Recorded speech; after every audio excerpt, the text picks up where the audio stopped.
जय हिंद फ्रेंड्स, स्वागत है आपका हमारे YouTube channel P next live पर। तो जैसा कि जो मेरी पिछली क्लास थी प्रीपोजिशंस की, उस क्लास में मैं आपको बताया था कि प्रीपोजिशंस होते क्या हैं, उसके कौन कौन से एग्जांपल्स हैं, किस प्रकार से आप उसकी हिंदी मीनिंग को समझ करके याद कर सकते हैं।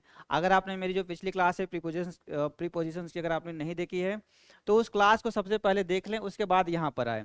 अब इस क्लास में जो है मैं चर्चा करने वाला हूँ उस टॉपिक पर जो आपको परेशान करता है। प्रीपोजिशंस एक ऐसा टॉपिक है जो इस प्रकार से कि वो बहुत ही स्लाइटली डिफरेंस रहता है वर्ड और वर्ड के बीच में, मतलब एक प्रीपोजिशन से दूसरे प्रीपोजिशंस में बहुत ही माइनर सा डिफरेंस रहता है। और वही डिफरेंस का फायदा एग्जामिनर उठाते हैं, जो कि आपको एग्जाम्स में प्रॉब्लम करता है। आपके अगर किसी भी एग्जाम्स में अगर 5 नंबर 6 नंबर आ रहा है तो उसमें से आप 3 सही करके 3 गलत करके आ सकते हैं। लेकिन हाँ, उसको आप पढ़ाई के माध्यम से अपने डाउट्स को क्लियर करके क्लासेस देख करके उसको आप आगे आके आपके भविष्य में कोई इश्यूज ना हो, इस चीज को आप यहाँ पे इस क्लास को देख करके उसको दूर कर सकते हैं ताकि आपके फुल मार्क्स उसमें आ जाएं। ठीक है, तो जो मेरी ये क्लास होने वाली है, ये क्लास होगी पूरी बेस्ड है कंफ्यूजिंग पेयर्स पर। मतलब जो बिल्कुल आपको लगे कि हाँ ये वर्ड बिल्कुल सेम है, इसको यहाँ पे कौन सा वर्ड यूज करें, यहाँ पे कौन सा वर्ड यूज करें, क्योंकि मीनिंग तो सेम आ रही है लेकिन वर्ड डिफरेंट है। तो ठीक है, तो मैं बताया भी था कि जो मेरी पहली क्लास है उसको मैं बताया था कि वो बिल्कुल बेसिक क्लास है। लेकिन मैंने ये कहा था कि जो मैं सेकंड क्लास जब मैं लूंगा तो मैं आपको बताऊंगा कि इस प्रकार से डिफरेंस इसमें होते हैं जिसको हम एग्जाम्पल के माध्यम से समझ सकते हैं। देखिए, जैसे बिटवीन है और एमंग है, मैं इन सभी पर अच्छे से एग्जाम्पल्स लिख करके लाया हूँ। लिख करके मतलब पीपीटी मैंने बनाई है बहुत अच्छे से, जिसमें आपको ये चीज़ें दिख जाएंगे किस प्रकार से आप कंफ्यूजन को दूर करके अपने डाउट्स को दूर करके उसको बहुत अच्छे से समझ सकते हैं। देखिए, जैसे बिटवीन और एमंग, दो वर्ड ऐसा है जो कि दोनों का मतलब होता है के बीच में। दोनों का मतलब बीच में के सेंस में होता है, लेकिन दोनों में अंतर है। बिटवीन दो और एमंग दो से अधिक। बिटवीन का मतलब दो लोग, जब आप बीच में बात कर तो रहे हैं, लेकिन जब आप दो लोगों के सेंस में करेंगे तो वहां बिटवीन लगाएंगे, जब दो से अधिक लोग रहेंगे तो वहां पे एमंग लगाएंगे। ठीक है, इसी प्रकार से बिसाइड है, बिसाइड्स है, फॉर है, सिंस है। देखिए, सिंस फॉर एक ऐसा टॉपिक है, आई एम श्योर दैट कि आप लोग इस चीज को बहुत अच्छे से सुने होंगे, कई बार इसमें गलतियां की होंगे, फिर भी आप प्रयासरत होंगे कि किस प्रकार से हम इसको और सही कर पाए। ठीक है, तो मेरी ये जो क्लास होने वाली है आपको दोबारा भविष्य में कभी सिंस फॉर को लेकर के प्रॉब्लम नहीं होगी, ये मैं आपसे प्रॉमिस करता हूँ कि आप लोग सिंस फॉर बहुत अच्छे से सीख के जाएंगे इस क्लास में। ठीक है, देखिए, अक्रॉस और थ्रू दोनों का मतलब होता है सेम। ऑन अपॉन दोनों का सेम मतलब होता है on over, in out, in into, in with in. ये सभी ऐसे हैं जो कि एक पेयर बनाते हैं, by, with, before, in front of, at और इन स्पाइट ऑफ और डिस्पाइट। देखिए, इन स्पाइट ऑफ बावजूद, डिस्पाइट बावजूद, लेकिन दोनों में बहुत ही माइनर सा डिफरेंस है और मॉडर्न इंग्लिश में तो उसको भी नहीं यूज करते हैं, मतलब दोनों को सेम समझते हैं। ठीक है, और एसएससी भी इस चीज़ को एक्सेप्ट की है। कुछ जगहों पे मैं कुछ किताबों में मैंने पढ़ा देखा कि इस प्रकार से इसको एसएससी भी मतलब एक्सेप्ट करती है कि आप डिस्पाइट या इन स्पाइट आपकी जगह पे दोनों में से कोई भी एक लगाए हो तो वह उस सही होगा वहाँ पे। ठीक है, इस तरीके से क्वेश्चन ही नहीं रेज करे कि दोनों एक ही ऑप्शन में दे देगा। ओवर और above, among, amongst, amid, amidst, up to, through, दो, थ्रू और throughout, behind, beyond, off और ऑफ। देखो, ये देखो सेम है, एक में डबल एफ है एक में सिंगल एफ, लेकिन दोनों का प्रोनाउंसिएशन लगभग सेम ही होता है। एबव और ओवर हो गया, अक्रॉस और थ्रू, ऑफ और फ्रॉम और बिहाइंड और बियॉन्ड। ये सारे वर्ड्स ऐसे वर्ड्स हैं जो कंफ्यूजन मतलब माइंड में आ सकते हैं क्योंकि मीनिंग लगभग लगभग सेम है, लेकिन सेंटेंस में यूज के अकॉर्डिंग ये डिफरेंट है। इसी पर बेस्ड ये मेरी आज की क्लास है। ठीक है, अभी तक यहाँ तक आपको समझ में आ गया होगा कि मैं क्या कहना चाह रहा हूँ, जो मेरी क्लास है वो किस पर बेस्ड है। ठीक ठीक है, चलिए आगे बढ़ते हैं।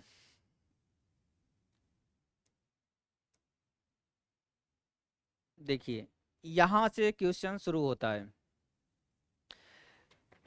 ये एग्जाम्पल्स हैं, इसमें आपको बताना है कि कहाँ पर ऐट होगा, कहाँ पे इन होगा, कहाँ पर ऑन होगा। थोड़ी देर दिमाग को वापस करिए, रिमाइंड जाइए, पीछे जाइए और सोचिए कि एट, इन, ऑन, अगर आपने इसको पढ़ रखा है तो यहाँ पे कौन सा प्रीपोजिशन फिट बैठ रहा है।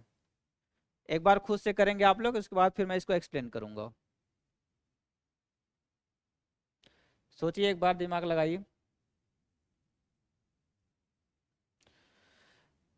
आप लोगों ने पढ़ रखा है, इस चीज़ को मैं श्योर मान रहा हूँ, क्योंकि ऐसा हो ही नहीं सकता कि आप लोग अगर इंग्लिश पढ़ रहे हो, तैयारी कर रहे हो, अगर आपने इंटर तक पढ़ाई अच्छे से की है या हाई स्कूल तक की है, तो आपको एट, इन, ऑन कभी ना कभी आपको दिखा ही होगा और आपने इसको यूज भी किया होगा। और कई बार क्वेश्चंस में भी ये चीज़ें आई होंगी। मे भी आप लोग सही भी किए होंगे, गलत भी किए होंगे, दोनों हो सकता है।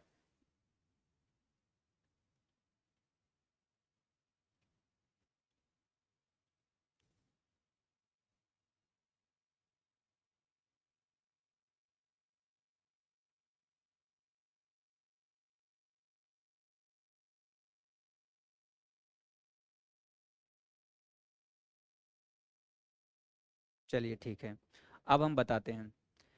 देखिए, ऐड जो होता है यह एग्जैक्ट टाइम को शो करने के लिए होता है।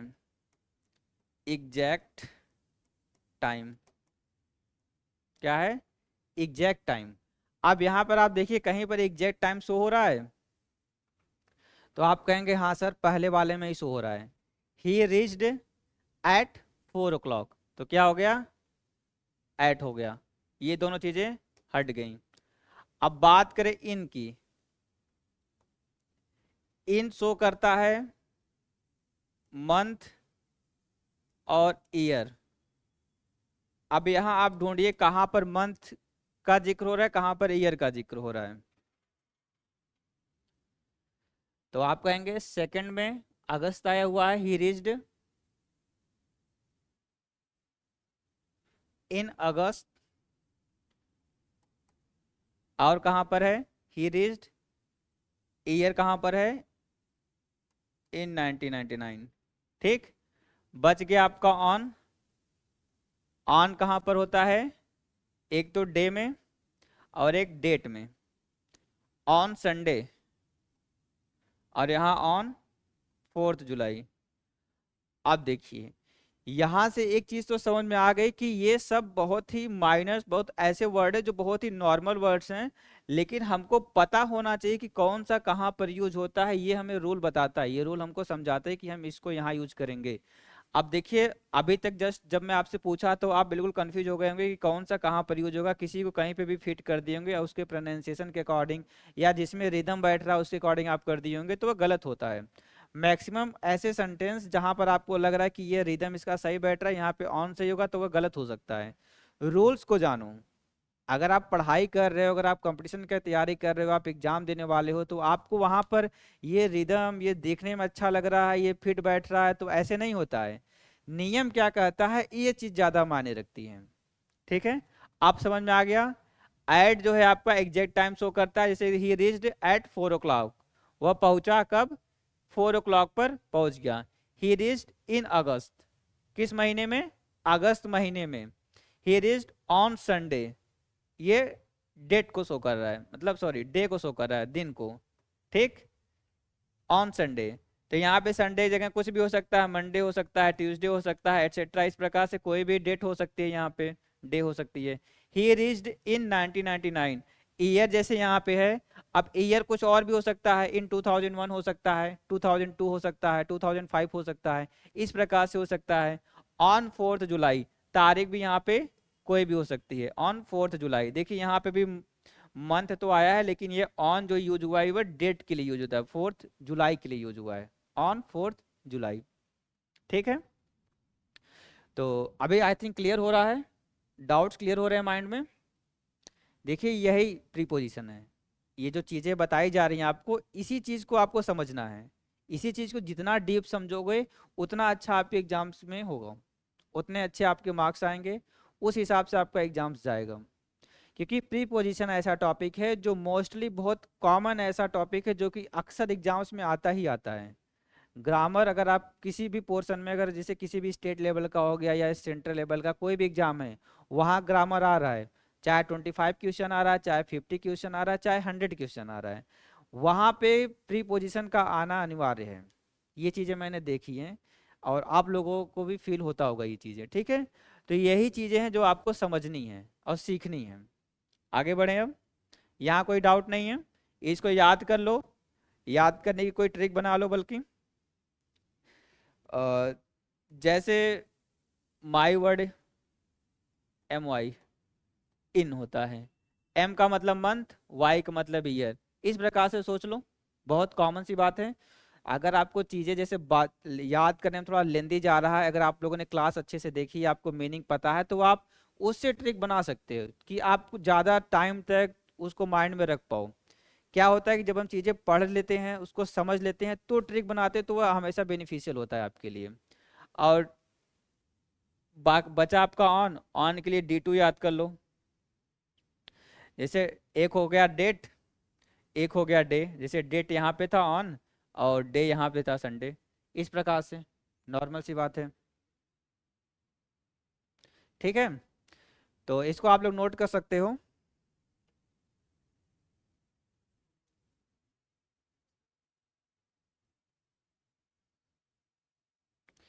चलिए अब आगे बढ़ते हैं, और भी जितने डाउट्स हैं आपको समझाते चलेंगे अच्छे से, कोई प्रॉब्लम होने वाली नहीं है आपको, प्रीपोजिशन बहुत अच्छे समझ में आ जाएगा इस क्लास में। चलिए, आप लोगों ने सुना होगा ऑफ,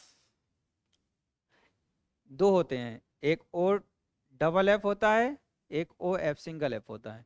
तो यहाँ पे हम पहले ऑफ के बारे में बात करेंगे, जिसका मीनिंग क्या होता है, का, की या के, इस सेंस में आप इसको यूज करते हो। और कुछ इसके फिक्स नियम हैं।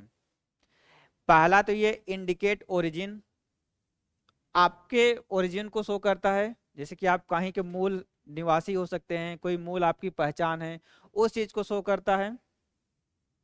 तो क्या हो जाएगा, ओरिजिन को अगर बात करें तो कैसे शो करेगा, she is a citizen of Italy, कोई इटली का सिटीजन है, तो उससे पहले आप ऑफ लगा करके आप बता रहे हो कि she is a citizen of Italy, वह इटली के सिटीजन हैं, इटली के नागरिक हैं। इस प्रकार से आप कह सकते हो कि ये ओरिजिन को शो कर रहा है। सेकंड देख लो, she is a native of France, ये भी नॉर्मल सी है। आप ऑफ लगा करके बता दी कि वह कहाँ के हैं, फ्रांस के नेटिव हैं, यह भी ओरिजिन को शो कर रहा है। ये चीजें आपको याद करनी पड़ेंगी, ये रूल्स हैं, ठीक है। यहाँ पे आपको देखिए का, की, के, इसके अलावा भी कुछ प्रीपोजिशंस आएंगे जहां पे उसका भी मतलब का, के, की हो सकता है, लेकिन वह ओरिजिन को शो कर रहा है कि नहीं कर रहा है, ये आपको रूल्स बताएगा। मतलब आप सेंटेंस को पढ़ोगे तो ये रूल्स अप्लाई करोगे। ऑफ का किस, जो ऑफ होता है वह इंडिकेट ओरिजिन करता है, ये वर्ड आप याद कर लो, ऑफ के साथ में इंडिकेट ओरिजिन, ठीक है। पहला हो गया। नेक्स्ट पे चलते हैं, देखिए ये फर्स्ट रूल है, ये सेकंड है, ये थर्ड है, ये फोर्थ है। ऑफ के लिए चार जो बेसिक जो एग्जाम्स में आते हैं उतना रूल मैंने उठा लिया है, होते इसके अलावा भी हैं। देखिए, प्रीपोजिशन एक ऐसा टॉपिक है जिसकी कोई काउंटिंग नहीं है, कोई नंबर नहीं है, कितनी संख्या में कोई आइडिया नहीं है, लेकिन हाँ, आपको जो एग्जाम्स में आते हैं, जो चीजें अक्सर पूछी जाती हैं, उन सब चीजों को आपको पढ़ना है, ठीक है। पूरी तरीके से आपको PhD नहीं करनी है प्रीपोजिशंस पे, आपको बस एग्जाम क्वालिफाई करने के पर्पज से पढ़ना है। तो वह यही सारी चीजें हैं जो कि अक्सर आती हैं, अक्सर पूछे जाते हैं। दूसरा हो गया indicates position for non living things. देखिए, पोजीशन का मतलब मैं कई बार आपको बता चुका हूं अपनी क्लास में ही, जो ऑनरशिप होता है, किसी चीज से कोई चीज बिलोंग करती है, तो वह सभी क्या होता है, पोजीशन को शो करता है। फॉर नॉन लिविंग थिंग्स, कोई निर्जीव चीज है, वहां पर आप ऑफ लगाते हो, जैसे कि आप उसका पजेसिव नाउन नहीं बनाते हो, जब कोई निर्जीव वस्तु है वहां पे आप प्रीपोजिशन आप उसका नहीं बना सकते हो, उसको तोड़ने के लिए आपको ऑफ लगाना पड़ेगा। उसको तोड़ के आप ऑफ लगा करके उसका पोजीशन शो करोगे वहां पे, लेकिन आप एपोस्ट्रॉफी एस लगा, apostrophe S non living things में आप नहीं लगा सकते हो, वह गलत हो जाता है। देखिए एग्जाम्पल्स के माध्यम से, the rough of the house needs repair, rough of the house, roof of the house, roof of the house needs repair. तो जो रूफ है, अब यहाँ पे रूफ्स लिखा जा सकता था जो कि गलत होता, इस वजह से यहाँ पे रूफ्स ऑफ लिख दिया गया है।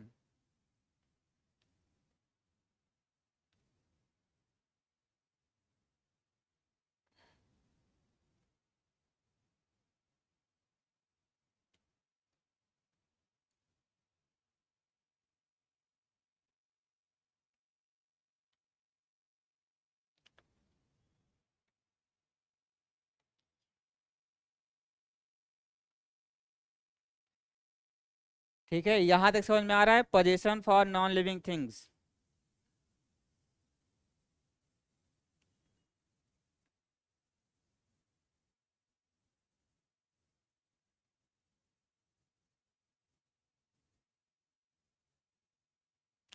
चलिए नेक्स्ट एग्जांपल पे बढ़ते हैं।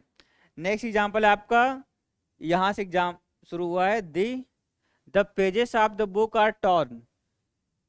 Pages of the book are torn, जो बुक के पेजेस हैं उसको फाड़ा गया, मतलब उसको फाड़ना, फाड़ने के सेंस में यूज होता है। ठीक है, तो ये सारे वर्ड्स जो हैं आपका पोजीशन शो करने के लिए होता है, और यहाँ पे आप एपोस्ट्रॉफी नहीं लगा करके आप ऑफ लगा करके इसको करते हो। ठीक है, चलिए नेक्स्ट टॉपिक पे बढ़ते हैं। इंडिकेट्स रीजन, रीजन को शो करता है। देखिए रीजन का मतलब तो आपको हिंदी पता है, कारण होता है। कैसे, देखिए एग्जांपल के माध्यम से, he was absent because of illness. अब देखिए बिकॉज ऑफ भी अपने आप में पूरा पूरा एक प्रीपोजिशन है। बिकॉज ऑफ एक होता है बिकॉज, एक होता है बिकॉज ऑफ, दोनों प्रीपोजिशंस हैं।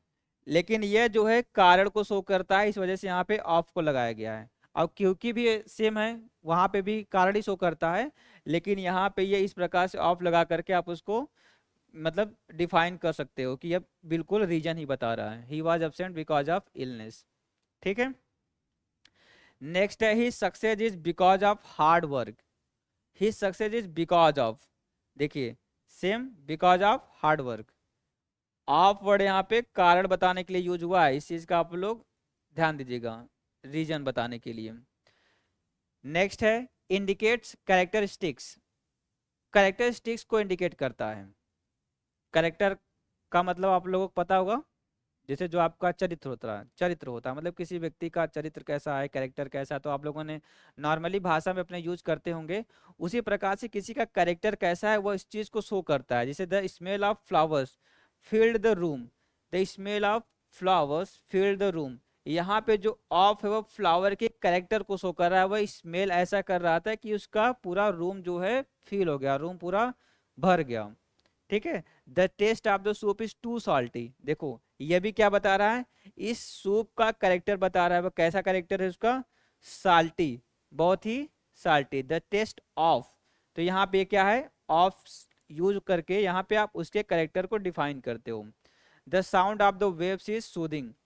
देखिए यहाँ पे जो है एक चला गया नीचे, the sound of the waves is soothing. Soothing का मतलब होता है बहुत ही आनंददायक, बहुत ही आरामदायक।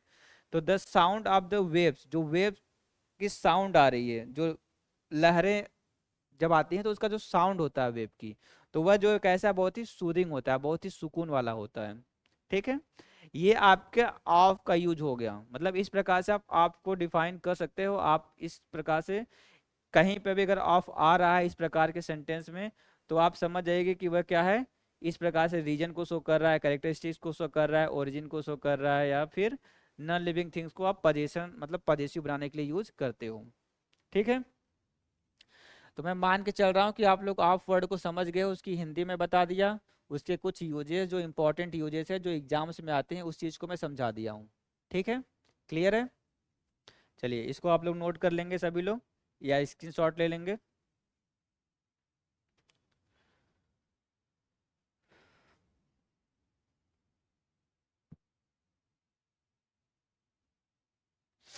चलिए आगे बढ़ते हैं हम। अब सेम वर्ड आपका ऑफ वर्ड होता है, जो कि इस प्रकार से होता है, ऑफ इंडिकेट्स फिजिकल सेपरेशन। देखो ये ऑफ जो होता है वह क्या इंडिकेट करता है, फिजिकल सेपरेशन शो करता है, मतलब अलगाव। क्या शो करता है, अलगाव। मतलब आप किसी चीज से अलग हो रहे हैं, उस अलगाव को आप शो करना चाह रहे हैं, आप उसको दिखाना चाह रहे हैं, तो वह ऑफ के माध्यम से दिखाते हैं। देखिए the cat jumped off the table. Cat जो है वह जंप कर दी कहाँ से, टेबल पर। जैसे कैट जो है नॉर्मल सा आप इमेजिन करो, जैसे टेबल है ये एक, अब यहाँ पे कैट बैठी हुई मान लो, ये यहाँ से जंप करती है। जब ये यहाँ से जंप करती है तो ये क्या होता है, वह इसका फिजिकली कांटेक्ट जो टेबल से था और उस कैट का था वह टूट गया, अब टूट करके वह हट गया वहां से। तो फिजिकल सेपरेशन का मतलब यही होता है कि जब आप किसी चीज से अलग होते हैं, किसी वस्तु से, किसी भी चीज से आप अलग होने का जब भाव आता है, तो वहां पे ये ऑफ वर्ड यूज होता है। ठीक है, ऑफ वर्ड क्या होता है, फिजिकल सेपरेशन को शो करता है। ये सारे एग्जांपल्स उसी चीज को शो कर रहे हैं। She took her coat off the hook, turn the light off before leaving, the place the plane took off from the runway. देखिए ये आप लोगों ने अक्सर सुना होगा, the plane took off from the runway. Plane जो है वह टुक ऑफ की कहाँ से, from the runway. He fell off his bike, he fell off his bikes, मतलब बाइक से गिरना क्या है, ये भी सेपरेशन को शो कर रहा है, मतलब आप किसी चीज से अलग हो रहे हो। ये भी क्या है, प्लेन किस चीज से अलग हो रहा है, उस सेंस में हो रहा है। Turn the lights off before living, मतलब लाइट को टर्न ऑफ करना है आपको बिफोर द लिविंग, यह भी क्या है, उसको अलग होने के सेंस में यूज हो रहा है यहाँ पे। She took her coat off the hook, यहाँ पे भी वह कोट से के हुक को अलग होने का, सेपरेशन का भाव शो कर रहा है यहाँ पे। ठीक है, इस प्रकार से जितने भी ऑफ वर्ड आते हैं इस प्रकार से वह सेपरेशन का शो करते हैं। ठीक, चलिए ये चीजें आपको समझ में आ गई होंगी। एग्जाम्पल्स आपको खुद से प्रैक्टिस करना है, और एग्जाम्पल्स इतने प्रैक्टिस करने हैं कि आपको कोई डाउट ही ना रह जाए। देखिए यहाँ पे जितने भी मटेरियल्स आपको मिल रहे हैं वह हमारे पास लिमिटेड हैं, लेकिन आप लोग जिस दुनिया में हो प्रेजेंट टाइम में, सोशल मीडिया, इंटरनेट, जहाँ पर भी आप हो, गूगल यूज कर रहे हो या एआई यूज कर रहे हो या कोई भी आप यूज कर रहे हो, तो वहाँ पे आपको एग्जाम्पल इतना ज़्यादा है कि आप जितना ज़्यादा प्रैक्टिस करेंगे उतना कम है आपके लिए। और एक एक टॉपिक पर आपको 100 150 एग्जाम्पल ऐसे हैं जो कि आपको करने पड़ेंगे। जैसे प्रीपोजिशन में पढ़ाया, पढ़ा के खत्म किया, तो आप बैठ जाओ, लगभग 150 से 200 प्रैक्टिस सेट आप खुद कोशिश करो करने का। उसको कौन सा प्रीपोजिशन कहाँ पे बैठेगा। देखिए जब तक आप खुद से माइंड यूज नहीं करके अपना मतलब उसमें खुद से नहीं इन्वॉल्व होंगे तब तक आप नहीं सीख सकते हैं। क्लासेस आप कितनी भी देख लो, क्लासेस कभी भी आपके लिए बेनिफिशियल नहीं हो सकती जब तक आप खुद से अपना मतलब मेहनत करना नहीं सीख जाते, तब तक आप नहीं सीख पाओगे चीज़ों को। चलिए मैं मान के चल रहा हूँ आप लोगों को ऑफ समझ में आ गया होगा। जैसे ये ऑफ था तो इसका मतलब कुछ था, और यहाँ पे जो ऑफ है इसका मतलब डिफरेंट है। ठीक है, यही मैं आपको बता रहा था कि आपको कंफ्यूजिंग पेयर जो बने हुए हैं वह किस प्रकार से होते हैं, जो कि मतलब लगभग लगभग सेम, दिखने में सेम लग रहा है लेकिन होता वह डिफरेंट है। चलिए नेक्स्ट टॉपिक है आपका सबसे फेवरेट टॉपिक होने वाला है, ये सिंस और फॉर का। ठीक, सिंस और फॉर।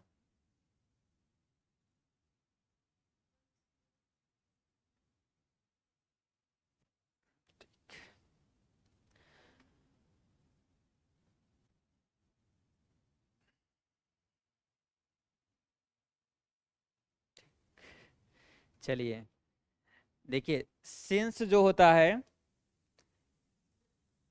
यह क्या होता है, इसका दो सेंस में होता है। रीजन के लिए भी होता है, तब आप वहां पे इसको चूंकि वर्ड प्रोनाउंस करते हो, आप चूंकि के सेंस में।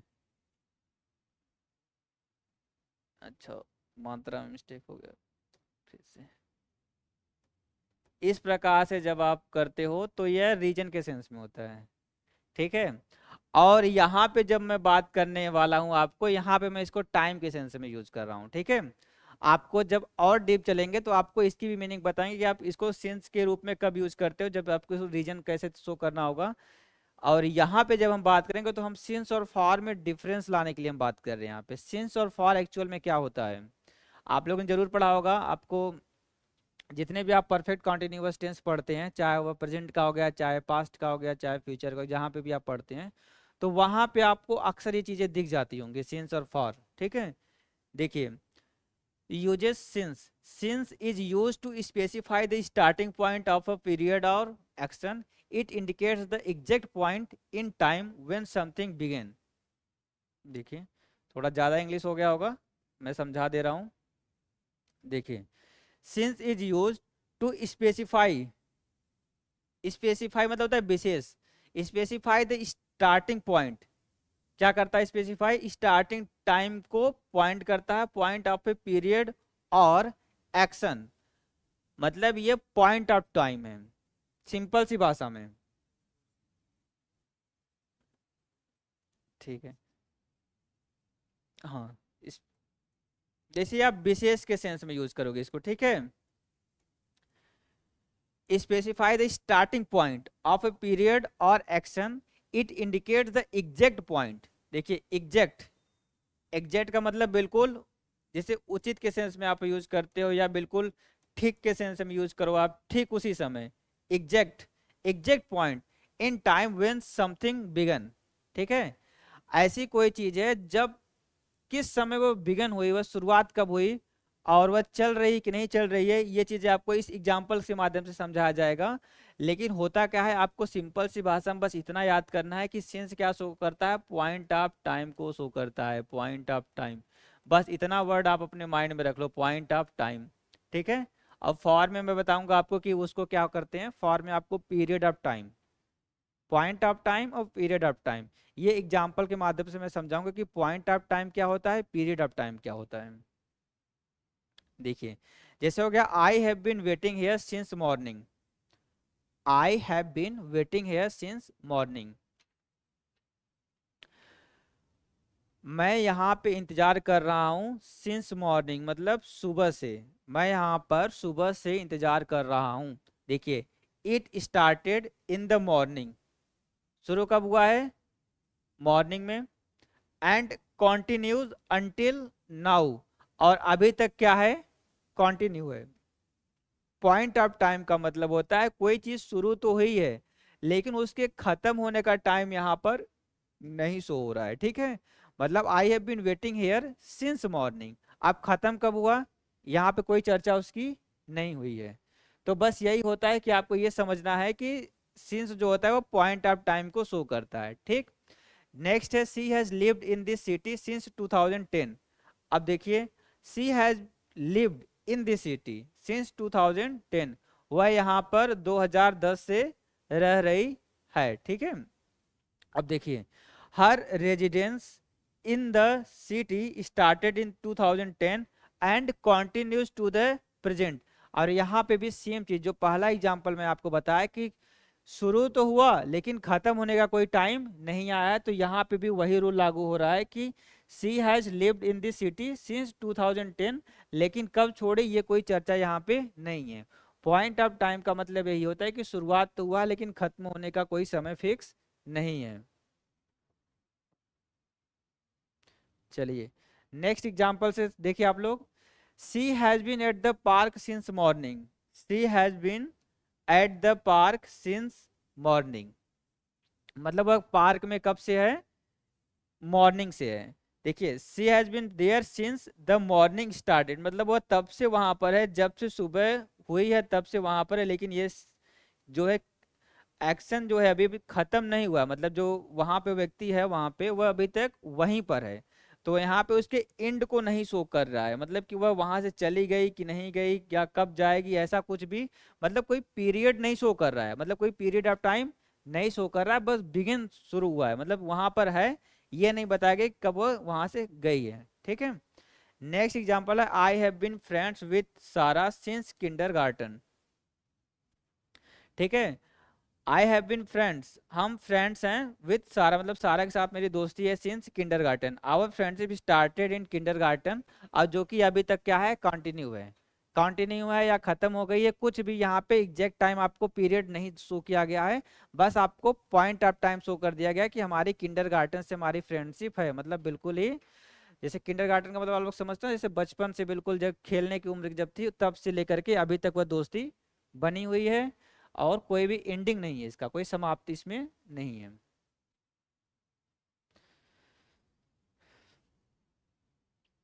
चलिए, अब अगर आपसे पूछा जाए सिंस क्या होता है, तो आई थिंक आप लोग समझ गए होंगे, याद कर लीजिए इस चीज को, पॉइंट ऑफ टाइम को।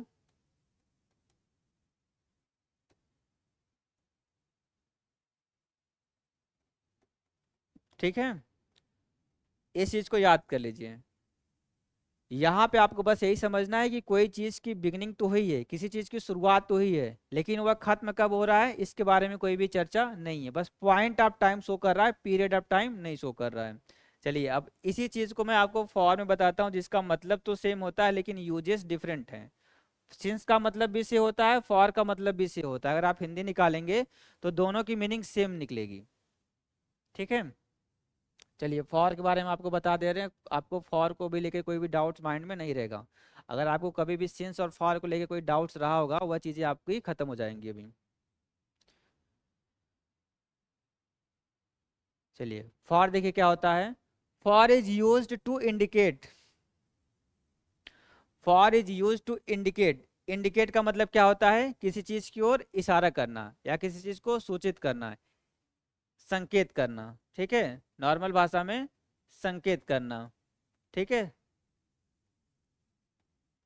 Indicate the duration of an action और स्टेट, मतलब उसके ड्यूरेशन को शो करता है, ऑफ एन एक्शन और स्टेट, चाहे एक्शन चाहे स्टेट, उसके ड्यूरेशन को, ड्यूरेशन का मतलब होता है किसी समय के अंदर, मतलब समय के दौरान, मतलब उस समय के बीच में, जैसे कि मैं बताया था ना। हाँ, शुद्ध हिंदी करें तो समयावधि होता है इसका, लेकिन आपको बहुत ज्यादा नहीं समझना, आप लोग ड्यूरेशन का मतलब समझ जाए कि किसी टाइप पीरियड ऑफ टाइम की बात हो रही है, ठीक है।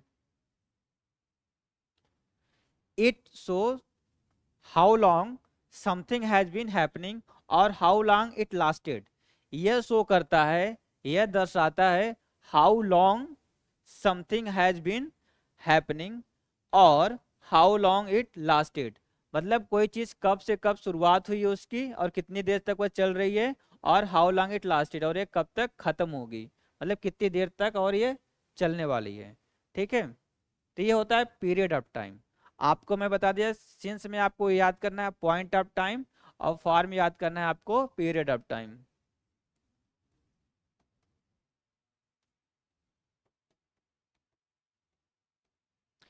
और आपको मैं स्टेट का मतलब कई बार पहले भी बता दिया हूँ पिछली क्लासेस में, अगर आप लोग जुड़े होंगे तो आपको पता है कि स्टेट का मतलब यहाँ पर अवस्था से होता है। जब मैं वर्ब आपको पढ़ा रहा था वहां पे भी मैं आपको बताया था, यहाँ पे भी इसकी मीनिंग सेम है। आप लोग कभी गलती से भी इसको राज्य मत समझ लीजिए कि ये कोई राज्य की बातें हो रही हैं।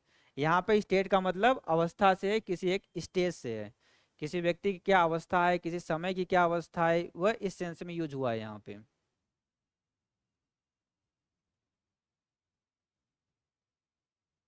देखिए अब जो है एग्जाम्पल्स आप लोग समझ लीजिए तो आपका डाउट्स पूरा क्लियर हो जाएगा सिंस और फॉर को लेके। देखो देखिए, he has been studying English for 2 hours, he has been studying English for 2 hours, देखिए फॉर आ गया, और समय की अवधि दे दी गई है, मतलब एक समय का पूरा पीरियड दे दिया गया कि 2 घंटा, 2 आवर्स, हाँ एक समय सीमा दे दी गई है, ठीक है।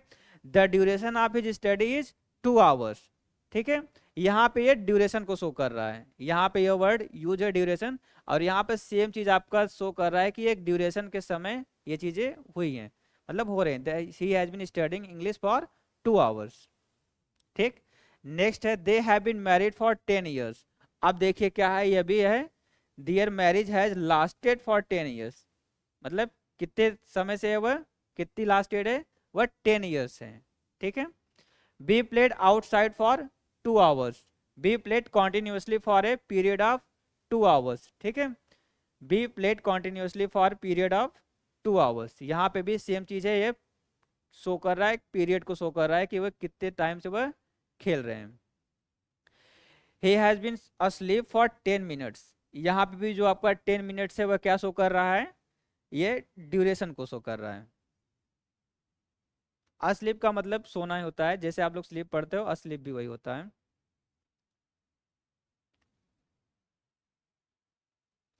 और यहाँ पे इस प्रकार से आप चीजों को मतलब सिंस और फॉर यूज करेंगे।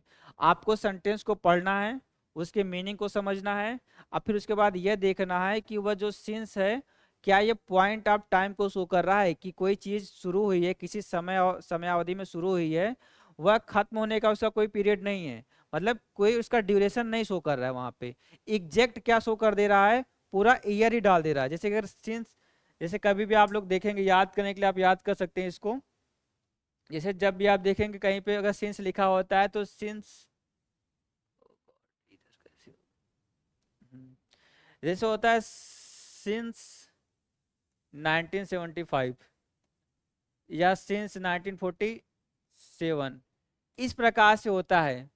या अक्सर आप लोगों ने देखा होगा किसी शॉप पर या फिर किसी रेस्टोरेंट वगैरह, जैसे जब कहीं पर कोई आप मतलब कोई संस्था होती है जो दिखाना चाहती है कि हमारी संस्था बहुत ही प्रतिष्ठित संस्था है, काफी साल से वह चला आ रहा है, तो वहां पे वह इस चीज को लगा करके उसको एडवर्टाइज करते हैं, सिंस लगा करके उसको दिखाते हैं कि ये काफी समय से जो है एक्टिव है। तो यहाँ पे जो है ये क्या शो कर रहा है, पॉइंट ऑफ टाइम को शो कर रहा है, ना कि पीरियड ऑफ टाइम को शो कर रहा है। यही मैं बार बार आपसे कहना चाह रहा हूँ कि सिंस 1975, तो ये जो ईयर को शो कर दिया, ये हमेशा क्या शो करता है, पॉइंट को शो कर रहा है। एक ईयर को उठा लिया, उसके एग्जैक्ट टाइम को बता दिया, और उसके बाद कितने पीरियड है उसको नहीं शो किया। ठीक है, एग्जैक्ट टाइम की जब बातें होती हैं। चलिए, सिंस फॉर में समझ रहा हूँ कि आप लोग समझ गए होंगे। नेक्स्ट टॉपिक पे बढ़ते हैं। इन समरी, अगर उसको पूरा उसका कंक्लूजन निकालें, तो since is use to specify the starting point of a period, while for is used to express the duration of an action or state। इस चीज को आप याद कर लीजिए। ठीक है, इस चीज को याद कर लीजिए बहुत नॉर्मल भाषा में। अब इससे ज्यादा आसान भाषा आपको नहीं मिल सकती कहीं पे भी आपको सिंस और फॉर समझने के लिए। कोई भी वर्ड इसमें डिफिकल्ट नहीं है। In summary, since is use to specify, specify की मीनिंग आपको बता दिया, the starting point of a period, while for is used to express the duration of an action or state। ठीक है, चलिए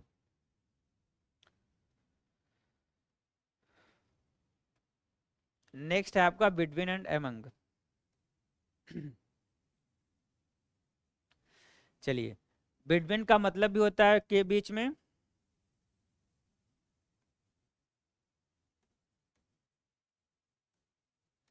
और एमंग का मतलब भी सेम होता है, दोनों का मतलब सेम होता है। बिटवीन का मतलब भी बीच में होता है, एमंग का मतलब भी बीच में होता है, लेकिन यूजेस दोनों के अलग अलग हैं। देखिए, एमंग क्या होता है, among is used when referring to three or more items, मतलब दो से अधिक। तो यहाँ पे तीन हो गया, मतलब दो से अधिक का, एक भाषा में दो से अधिक भी कर सकते थे, या इस प्रकार से थ्री और मोर आइटम्स और individuals, and indicates inclusion with in A group और कलेक्टिव। ठीक है, तो इस प्रकार से कह सकते हैं कि जो हमारा एमंग होता है इज यूज्ड, वह यूज होता है when referring to three or मोर, तीन या तीन से अधिक, या आइटम हो या इंडिविजुअल हो। इंडिविजुअल का मतलब होता है व्यक्तिगत तौर पे, व्यक्तिगत तौर पर भी हैं, लेकिन वह क्या है, तीन से अधिक हैं। ठीक है, एंड इंडिकेट्स इंक्लूजन, या उसको समाहित करते हैं। ठीक है, indicates inclusion with in a group और कलेक्टिव, एक ग्रुप में, या उसको कलेक्टिव का मतलब भी होता है, समूह ही होता है, और ग्रुप का मतलब भी सेम होता है। मतलब या तो उसको एक ग्रुप में, या फिर तीन से अधिक, या फिर इंडिविजुअल है तब भी क्या है, तीन से अधिक के सेंस में है। तो मतलब एमंग का मतलब हमेशा दो से अधिक के सेंस में करो, चाहे वह तीन हो, चाहे वह चार हो, चाहे वह पांच हो, तो इस सेंस में यह यूज में होता है। ठीक है, ये सबसे सिंपल सा रूल है जिसको आपको याद रखना है। एक्सेप्शन इसमें आपको मिल जाएंगे, एक्सेप्शंस इसमें कई आपको मिल जाएंगे, लेकिन फिलहाल आपको बस समझना है कि एमंग और बिटवीन होता क्या है। देखिए, between is used when discussing the relationship और interaction of two distinct entities. Between is used, between जो है वह यूज में होता है व्हेन डिस्कसिंग द रिलेशनशिप, किसी रिलेशनशिप की आप बात कर रहे हैं, और इंटरेक्शन, या फिर इंटरेक्शन मतलब बातचीत, ऑफ टू डिस्टिंक्ट, विशेष एंटिटीज की, किसी विशेष अस्तित्व रखने वाले व्यक्ति की आप बात कर रहे हैं वो। हाँ, तो दो के बारे में जब हम बात करते हैं तो वहां पे बिटवीन लगाते हैं, और दो से अधिक के बारे में बात करते हैं तो एमंग लगाते हैं। सबसे साधारण सी भाषा, अभी तक इंग्लिश में जो कुछ मैं बोला, अगर आपको समझ में आ गया तो बहुत अच्छी बात है। अगर सिंपल भाषा में आप समझना चाहते हैं तो बस इतना समझ लीजिए कि एमंग जो होता है वह दो से अधिक के लिए होता है जब भी टू प्लस की बात करेंगे, और बिटवीन जो होता है हमेशा दो लोगों के बीच में आप जब कुछ चीजों को शो करना चाह रहे हैं, चाहे वह इंटरेक्शन कर रहे हैं, चाहे वह डिस्टिंक्ट एंटिटीज हैं, कुछ भी हैं, आप जब दो लोगों के बारे में बात करेंगे तो वहां बिटवीन लगाएंगे।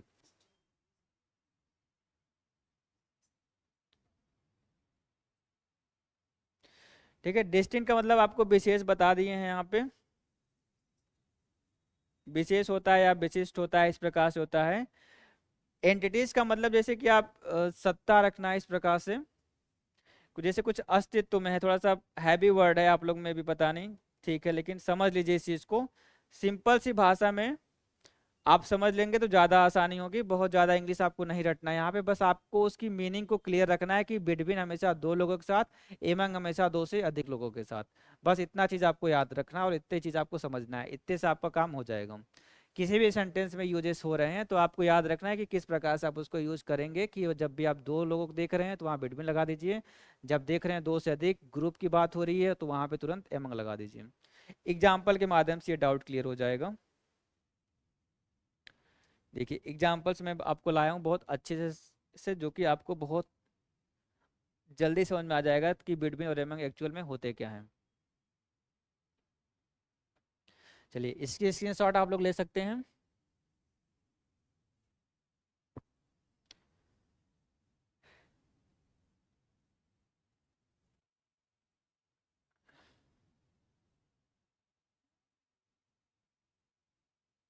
अच्छा ये तो कुछ चला गया क्लीन।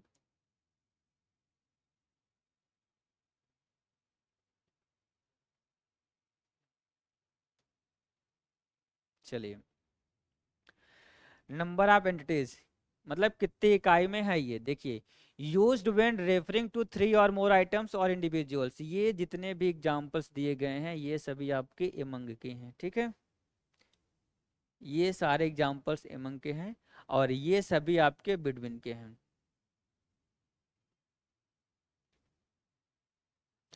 सभी की मीनिंग आपको समझा देंगे।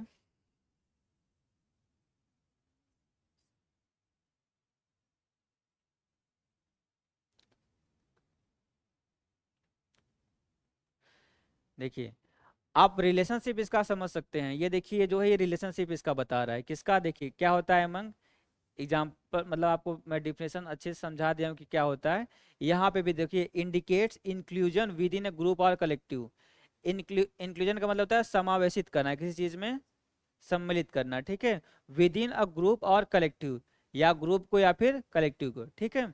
और डिस्क्राइब द रिलेशनशिप और interactions of two distinct entities, same चीज आपका यहाँ पे भी है, ठीक है, डिस्क्राइब करता है रिलेशनशिप के और इंटरेक्शन करता है ऑफ टू डिस्टिंक्ट एंटिटीज को। हम्म, चलिए अब एग्जाम्पल से समझ लीजिए आप लोग। The ball is among the toys in the box, the ball is among the toys, देखिए खिलौना कितना है, एक से अधिक है, किस सेंस में यूज हुआ है यहाँ पे, प्लूरल के सेंस में यूज हुआ है। जब भी प्लूरल के सेंस में यूज होगा तो वहां पर आपको एमंग लगाना है, जैसे ये प्लूरल सेंस में मतलब खिलौने, अब ये कभी भी एक तो नहीं हो सकता है, और दो होता है तो वहां पे दो का आप नंबरिंग कर देते हैं, मतलब इस प्रकार से जब भी कोई नाउन आता है तो वहां पे आप दो का टू नंबर कर देते हैं। लेकिन जब आप टू से अधिक आता है तो आप उसको प्लूरल में कंसीडर करेंगे, ठीक है, ट्वाइस हो जाएगा in the box, the ball is among the twice in the box.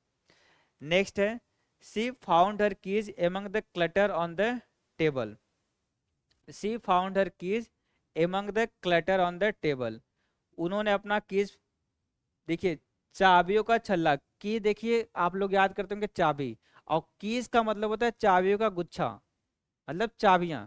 तो इस प्रकार से आप याद कर सकते हैं कि ये दो से अधिक है एमंग द क्लटर, क्लटर का मतलब होता है जैसे कि बहुत ज्यादा, मतलब जैसे गड़बड़ी के सेंस में यूज होता है, जैसे कि उलझन के सेंस में होता है, मतलब कई सारे में से उसको उन्होंने इसको फाउंड किया, ठीक है, she found her keys among the clutter on the table. Next है he felt like he was among friends at the party, friends, ठीक है, there's a sense of camaraderie among the team members, यहाँ पे भी क्या है, members, मतलब एक से अधिक की बात हो रही है। She found herself among strangers in the new city, among strangers, अजनबी, ठीक है। अब यहाँ पे बात करते हैं बिटवीन की।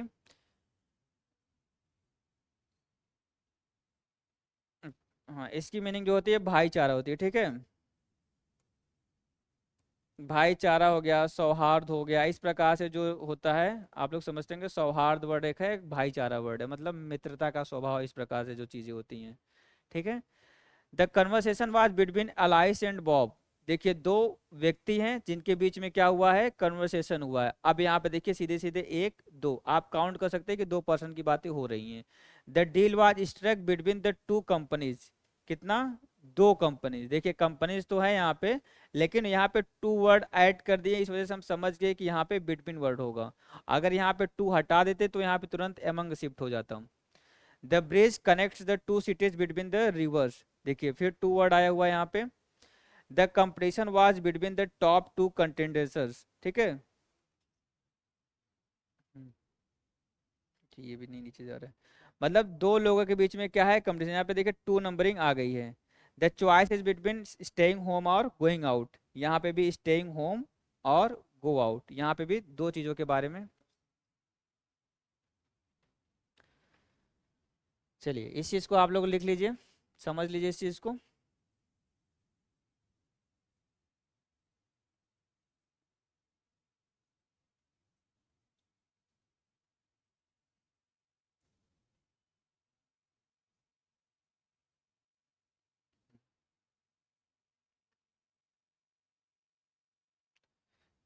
ये वर्ड अगर आपको डिफिकल्ट लग रहा है तो इसका मतलब होता है दावेदार, ठीक है। देखिए आपको हिंदी मीनिंग निकालनी है सभी की, ठीक है। सभी वर्ड सभी सेंटेंस का आपको खुद से ट्रांसलेशन करना है, तभी आप समझ पाओगे, नहीं तो नहीं समझ पाओगे। मैं कितना भी पढ़ाता रह जाऊंगा जब तक, हाँ जब तक आप उसको अपने भाषा में खुद के लैंग्वेज में नहीं कन्वर्ट करोगे, नहीं समझने की कोशिश करोगे, तो क्लासेस देखने से कोई बेनिफिट नहीं होने वाला है। आप अगर हिंदी ज़्यादा अच्छे से समझ पा रहे हैं तो हिंदी में ट्रांसलेट करिए। अगर हाँ इंग्लिश पढ़ रहे हैं तो आपको चीज़ें इंग्लिश में मिलेंगी।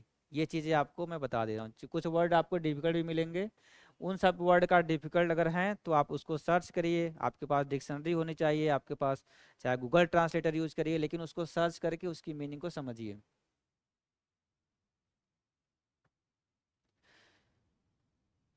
चलिए आगे बढ़ें। बिटवीन एमंग में कोई डाउट नहीं है, और बिल्कुल साधारण भाषा में आपको समझा दिए कि दो से अधिक, मोर देन टू, और दो पर्सन के लिए बिटवीन।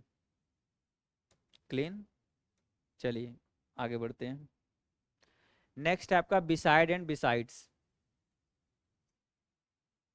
चलिए देखिए यहाँ से भी एग्जाम्स में आपके क्वेश्चंस आते हैं। बहुत ही माइनस आपको आपको डिफरेंस दिख रहा होगा, जहाँ पे बिसाइड में, नेक्स्ट वाले बिसाइड में एस लग गया है। आप लोगों ने पढ़ा होगा कि जैसे बिसाइड किसी भी वर्ड में अगर हम एस लगाते हैं तो वह प्लूरल बन जाता है, तो यहाँ पे वो रूल बिल्कुल फॉलो नहीं हो रहा है। ये बिल्कुल आप सिरे से इसको खारिज कर दीजिए। यहाँ पे जो है बिसाइड और बिसाइड्स का दोनों का मतलब ही बिल्कुल डिफरेंट है। देखिए समझ लीजिए इसको।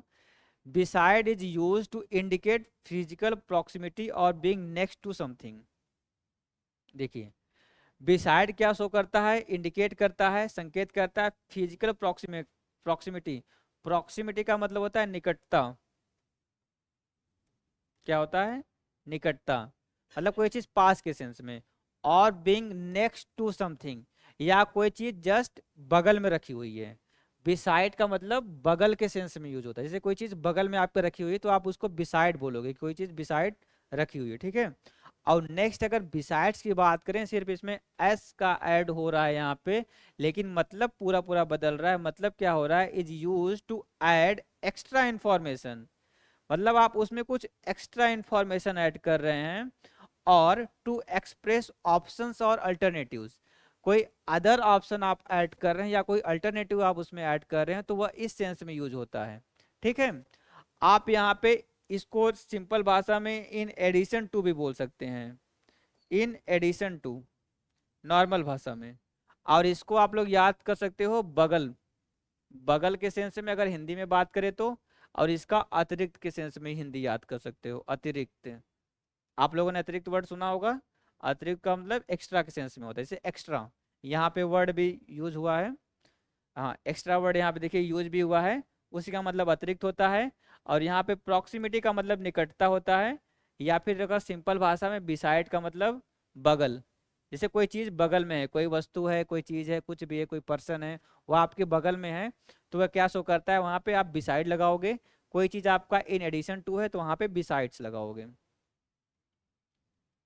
हिंदी मीनिंग लिखते जाएंगे, समझते जाएंगे।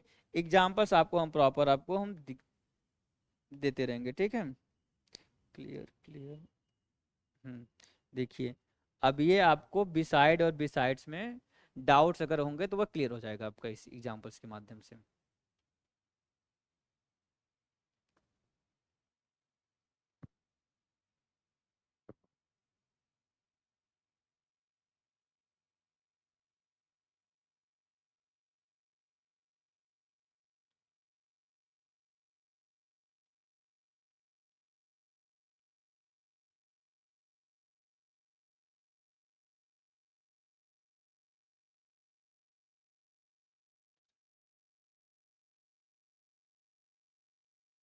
कंटिन्यू। चलिए चलिए देखिए, बिसाइड क्या होता है, बिसाइड्स क्या होता है। जस्ट अभी आपको बताया है कि बिसाइड जब ये वर्ड आएगा तो आप समझ लीजिएगा कि बगल के सेंस में यूज हो रहा है, और जैसे ये बिसाइड्स आ जाएगा तो अतिरिक्त के सेंस में हो रहा है या एक्स्ट्रा के सेंस में। देखिए, डिस्क्राइब्स फिजिकल प्रॉक्सिमिटी, नॉर्मल भाषा में, इंडिकेट्स एडिशनल इंफॉर्मेशन और ऑप्शन। ठीक, अब एग्जांपल यहाँ पर है, she sat beside her friend at the table. देखिए, सी सैट, वह बैठी है, कहाँ बैठी, बिसाइड हर फ्रेंड, अपने फ्रेंड के जस्ट बगल में, एट द टेबल, टेबल के पास वह जस्ट अपने फ्रेंड के बगल में बैठी। अब अगर बिसाइड्स की बात करें तो देखिए, बिसाइड्स इंग्लिश, मतलब इंग्लिश के अतिरिक्त, इंग्लिश भाषा के अतिरिक्त, सी स्पीक्स फ्रेंच फ्लुएंटली, मतलब इंग्लिश भाषा के अतिरिक्त वह फ्रेंच भी फ्लुएंटली बोल सकती है। अब देखिए, सिंपल सा है, यहाँ पे मीनिंग निकल गया अतिरिक्त, मतलब इंग्लिश के अलावा, अंग्रेजी के अलावा, अंग्रेजी के अतिरिक्त वह फ्लुएंट है, मतलब बहुत ही, फ्लुएंट का मतलब होता है बहुत ही अच्छे से किसी चीज को, आप भाषा को आप बोल पा रहे हो। ठीक है, हाँ, खोल कर आप बोल पा रहे हो फ्लुएंटली। ठीक है, तो ये जो है इस प्रकार से डिफरेंस है। देखिए, the cat slept beside the fireplace. अब यहाँ पे वो कहाँ पे कैट बैठी हुई है, beside the fire place, fire place के जस्ट बगल में। और I have many hobbies besides reading, मतलब बिसाइड्स, इसके अतिरिक्त, मतलब रीडिंग के अतिरिक्त, रीडिंग के अतिरिक्त आई हैव मैनी हॉबीज, मतलब मेरे पास बहुत सारी हॉबीज हैं पढ़ाई के अलावा। पढ़ाई जैसे एक हॉबीज है, लेकिन उसके अतिरिक्त भी हॉबीज हैं। ठीक है, तो ये हो गया यहाँ पे बिसाइड्स, ये वर्ड शो कर रहा है कि उसके अलावा भी चीजें हैं। The book is beside the lamp on the table, और besides we can always go for a walk. अब तो आप लोग समझ गए होंगे, आप लोग आसानी से निकाल पा रहे होंगे इसके डिफरेंस को। He stood beside his brother during the ceremony, besides I am not feeling well today. The playground is beside the school building, there's nothing else to do besides, ये एक वर्ड कट गया, besides wait, ये मंग चला गया, besides, हाँ, चलिए,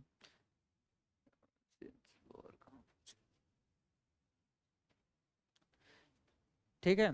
तो बिसाइड और बिसाइड्स को लेकर के अगर आपको डाउट रहा होगा तो ये चीजें दूर कर लो आप, क्योंकि एग्जाम्स में आते हैं वहां पे, जैसे कि यहाँ पे जैसे बिसाइड्स लिखा हुआ था, बिसाइड्स इंग्लिश सी स्पीक फ्रेंच फ्लुएंटली, अगर यहीं से अगर मैं एस को रिमूव कर देता हूँ, एस को मैं हटा देता हूँ, और अब आप इसकी मीनिंग निकालोगे, बिसाइड इंग्लिश सी स्पीक फ्रेंच फ्लुएंटली। अब क्या ये सेंटेंस सही है? आपको अगर डाउट्स है इस चीज को लेकर कि एस लगने से क्या होगा, एस नहीं लगेगा तो क्या होगा, तो आप इस सेंटेंस को नहीं कर पाओगे। बिसाइड्स लगेगा तभी ये सेंटेंस आपका सही हो पाएगा, जब तक आप इसमें एस नहीं ऐड करोगे तो ये बगल के सेंस में यूज होगा, मतलब इंग्लिश के बगल में आप, मतलब वह व्यक्ति फ्रेंच भी बहुत ही अच्छे से बोल सकती है, तो ये बिल्कुल गलत सेंटेंस हो गया। एग्जाम्स में ये चीजें आपको आती हैं कि आपको समझना है कि बहुत माइनर सा डिफरेंस रहेगा प्रीपोजिशंस वगैरह में, जो आपको समझना है कि एस लगने से क्या एक हल्का सा चेंजेस आ रहा है कि बहुत ज्यादा आ रहा है। देखोगे तो नॉर्मली आपको पता है कि जब भी एस लगाते तो जैसे कोई नाउन वगैरह है तो वहां पे आप उसको प्लूरल बना देते हो, लेकिन यहाँ पे क्या है, एस लगने से उसका मतलब ही बदल गया पूरा पूरा, यहाँ पे प्लूरल नहीं बना है। ठीक है, चलिए आज के लिए इतना ही, बाकी की जो क्लास है इसमें और भी काफ़ी डाउट्स वाली चीज़ें हैं इसमें, जो कि मैं नेक्स्ट क्लास में आपको जिक्र करूंगा उसका। और प्रीपोजिशन थोड़ा सा लंबा टॉपिक है, आपको समझना पड़ेगा, आपको प्रैक्टिस लगातार करनी पड़ेगी। जितना मैं पढ़ा रहा हूँ उतना तो प्रैक्टिस करना ही है, उसकी आपको बिना हिंदी मीनिंग निकाले आप नहीं करेंगे, मतलब जैसे कि आपको करना ही मस्ट है आपके लिए, अदरवाइज आपको नहीं समझ में आने वाला है। चीज़ें बस बताते रहेंगे, समझते रहेंगे आप लोग, और उसको प्रैक्टिस करते रहेंगे तो आप लोग आसानी से इस चीज़ को सीख जाएंगे। चलिए धन्यवाद, बंद कर दीजिए।